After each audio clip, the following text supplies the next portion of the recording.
Oke, assalamualaikum warahmatullahi wabarakatuh. Waalaikumsalam warahmatullahi wabarakatuh. Oke, sebelum kita mulai pelajaran IPA hari ini, sama-sama kita mengucapkan basmalah. Bismillahirrahmanirrahim. Oke, hari ini kita akan belajar materi baru, yaitu kedatangan bangsa-bangsa asing di Indonesia. Oke, bisa baca sebentar ya. Bangsa asing merupakan bangsa selain Indonesia. Mereka sudah datang di wilayah Indonesia sejak abad 16. Awalnya bangsa asing datang hanya satu atau dua orang. Selanjutnya mereka berbondong-bondong datang wilayah Indonesia. Bahkan banyak warga negara asing bisa kalian temui di tempat-tempat wisata dan rumah umum lainnya. Nah, hari ini kita akan belajar kedatangan bangsa Portugis ke Indonesia. Portugis dan Spanyol merupakan bangsa Eropa yang menjadi pelopor penjelajahan samudra karena sempat terjadi perseteruan antara dua negara. Lahirlah perjanjian Tordesillas pada tanggal 7 Juni 1949. Lewat perjanjian tersebut, Portugis dan Spanyol sepakat membagi dunia menjadi dua bagian, yaitu kutub utara dan kutub selatan. Ustaz mana dulu? Nah, yang pertama, bangsa pertama yang datang ke Indonesia untuk menjajah adalah bangsa apa? Portugis. Kenapa bangsa Portugis mau menjajah Indonesia? Mencari kol,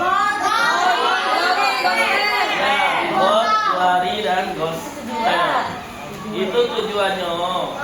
Kenapa dipilih bangsa Indonesia sebagai tempat untuk dijajah? Banyak rempah-rempah. Oke, benar. Di Malaka, bangsa Portugis melakukan perdagangan. Kemudian mereka ingin menguasai jalur perdagangan Nusantara dan menguasai daerah penghasil rempah-rempah. Oleh karena itu, bangsa Portugis menguasai wilayah Malaka. Tapi Portugis berhasil dikalahkan oleh kerajaan Malaka yang sekarang menjadi wilayah Malaysia.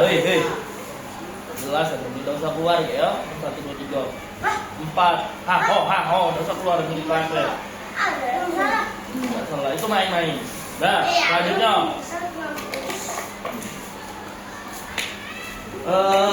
kita akan belajar bangsa Spanyol masuk ke Indonesia pada tanggal berapa? Tahu nggak?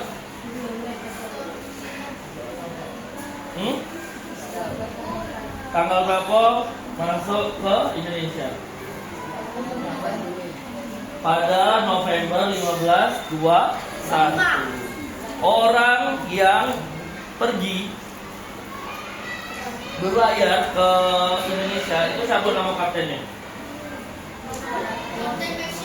Sebastian Elcano.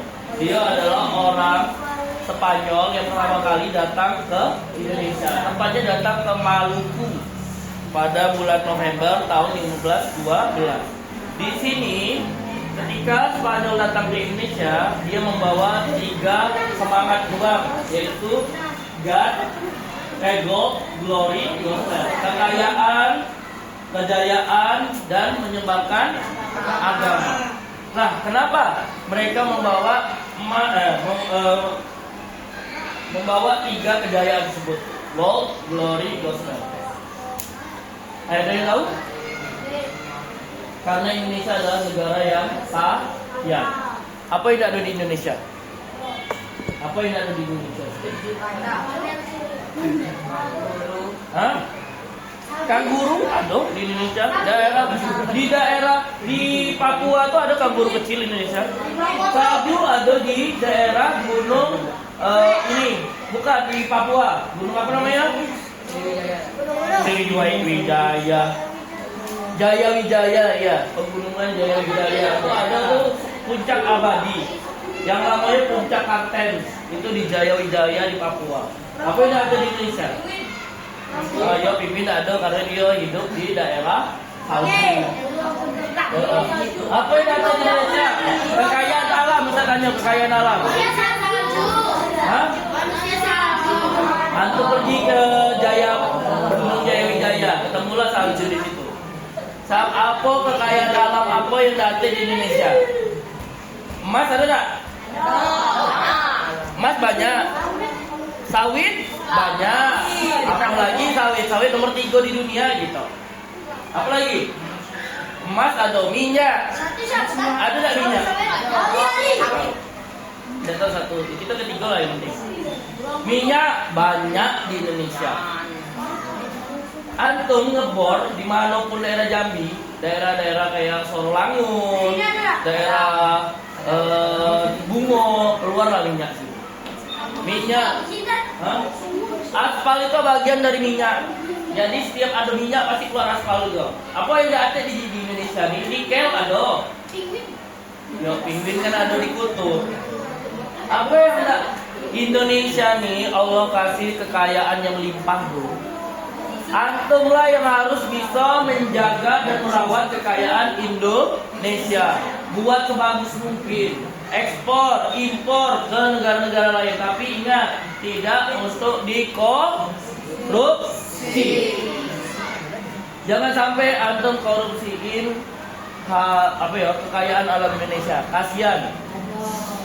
Antum lihat, Papua itu adalah tambang terbesar emas di Asia Tenggara.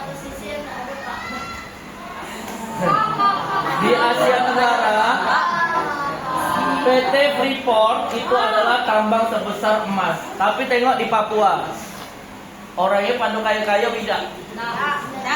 Nyari makannya sulit. Kadang orang tentara-tentara di situ buat sumbangan untuk ngasih makan orang-orang di sekitarnya. Di situ uang ada namanya sistem barter. Tahu sistem barter? Tukar barang. Ustadz punya garam, antum punya telur. Ustadz tukar garam dengan telur. Di situ masih berlaku. Saking orang di situ ada yang masih tradisional nih. Masih ada yang kurang mampu. Jadi tukar-menukar barang bisa digunakan untuk transaksi belanja. Tidak pakai duit baik. Antum bayangin kalau kita di sini belanja di Alfamart, tidak bawa duit pakai apa?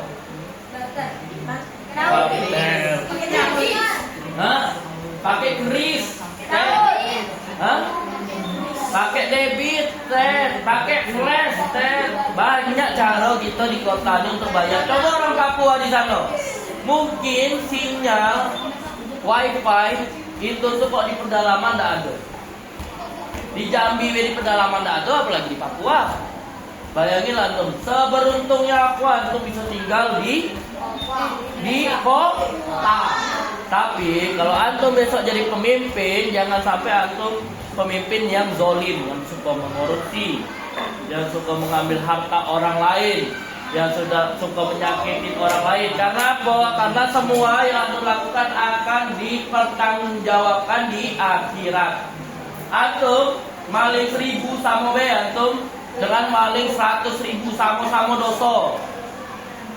Sama be kan? Makanya jangan sampai antum maling. Tuh, kelihatan orang suka maling tuh. Takut mukanya, jelek mukanya. Ini kerut, bibirnya monyong. Tuh, jangan suka mencuri atau korupsi, mengerti? Oke. Ada yang mau ditanyakan? Oke, tugasnya dan PR Ustadz kasih di WA Group. Tugas harus selesai malam ini, PR minggu depan, mengerti? Oke, Ustadz akhiri dengan lafaz hamdalah. Assalamualaikum warahmatullahi wabarakatuh. Waalaikumsalam warahmatullahi wabarakatuh. Ya, boleh keluar semua.